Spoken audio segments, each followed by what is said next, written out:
کرنے والے آپ صلی اللہ علیہ وسلم اور حضرت ابوبکر صدیق کے استقبال کے لیے آگے بڑھے پہچان نہیں ہو رہی تھی۔ حضرت ابوبکر صدیق سمجھ گئے کہ حضور کے پہچان میں ان کو شک ہو گیا۔ پھر حضرت ابوبکر صدیق کو حضور کا ان کو سایہ کیا اور لوگوں نے سمجھ گیا کہ جن کا سایہ کیا جا رہا ہے یہ محمد عربی صلی اللہ علیہ وسلم۔ پھر اس جگہ جہاں پر آج مسجد نبوی ہے وہ 2 یتیموں کی جگہ تھی، وہ زمین 2 یتیم بچوں کی تھی۔ ان 2 یتیم بچوں سے اس زمین کو خریدا گیا جہاں اونٹنی بیٹھی گئی تھی، اور انہوں نے اس زمین کو وقف کر دیا کہ مسجد نبی آج بھی ہے۔ ممکن ہے کہ ان 2 یتیم بچوں کی خاندان میں سے کوئی فرد آج بھی وہاں زندہ ہوگا۔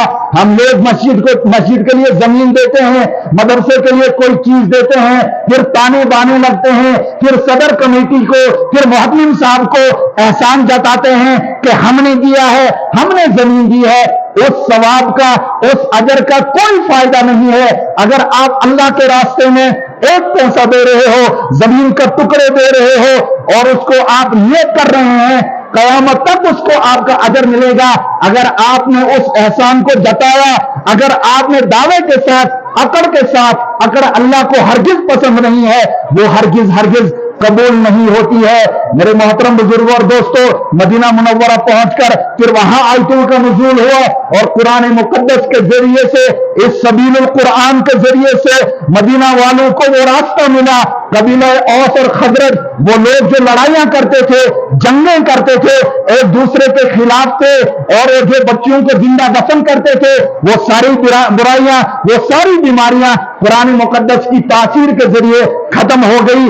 آج بھی ضرورت اس بات کی ہے کہ ہم قرآن کے ساتھ اپنا دامن لگائیں، اپنی زندگی کو پیوست لگائیں۔ حضرت عمر نے جب اسلام قبول کیا تھا تو وہاں پر سارے صحابہ نے، وہ جو موجود تھے، سارے لوگوں نے نعرہ لگایا تھا، اللہ اکبر، اللہ اکبر۔ اس نعرے کے علاوہ ہمارے دل و دماغ میں کوئی اور نعرہ نہیں ہونا چاہیے۔ ہمارے دلوں میں بہت سارے بت ہیں، کسی کے دل میں کون سا بت ہے؟ کسی نے کسی اور شخص کو اپنا خدا بنایا ہے۔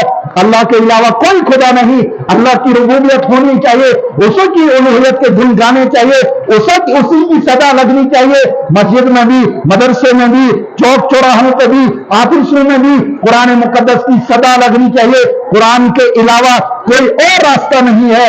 اس سبیل القرآن کے علاوہ اگر ہم کوئی اور راستہ ڈھونڈنا چاہیں تو وہاں کھائیاں ہیں، وہاں دلدل ہے، وہاں نجاست ہے، وہاں کیچڑ ہے، وہاں آپ پھنس جائیں گے، وہاں سے نکلنے کا کوئی راستہ نہیں ملے گا۔ ہم لوگوں کو مرنا ہے، لہذا یہ بہترین زندگی ہے۔ جو لوگ کہتے ہیں کہ حافظ بننے کے بعد یہ کیا کھائے گا یا کیا پیے گا، نعوذ باللہ، یہ اللہ کی رضاکیت میں شک کر رہے ہیں۔ جس اللہ نے اس انسان کو بنایا ہے وہی انسان، وہی اللہ اس انسان کو کھلانے والا ہے۔ بہت سارے لوگ اس وقت دنیا میں انگوٹھا چھاپ ہیں جو لکھ نہیں پاتے ہیں، لیکن اس کے باوجود وہ کروڑ پتی ہیں۔ بہت سارے لوگ بڑے پڑھے لکھے ہیں لیکن چوک چوراہوں پہ وہ بھیک مانگ رہے ہیں۔ یہ اللہ کا ایک نظام ہے کہ اللہ جس کو چاہتا ہے رزق دیتا ہے، لیکن اللہ کا وعدہ ہے ایمان والوں کے ساتھ، وَأَنْتُمُ الْأَعْلَوْنَ إِن كُنتُم مُؤْمِنِينَ، تم ہی سر بلند رہو گے، لیکن شرط یہ ہے کہ تم ایمان والے ہو۔ محترم بزرگوں اور دوستوں، چونکہ وقت بہت زیادہ ہو چکا ہے، معذرت چاہتا ہوں اگر کچھ گستاخی ہوئی ہوگی۔ اس مدرسے کے ساتھ، یہ ایک نو مولود مدرسہ ہے، یہ ایک بچہ ہے، ابھی پیدا ہوا ہے۔ بچے کی پیدائش پر خوشیاں ہم مناتے ہیں، مٹھائیاں بانٹتے ہیں، عقیقہ کیا جاتا ہے، اور یہ وہ مدرسہ ہے یہاں سے نکلنے والا نور، جو ایک نو مولود ابھی چھوٹا سا بچہ ہے، لیکن یہ بچہ نہیں ہے۔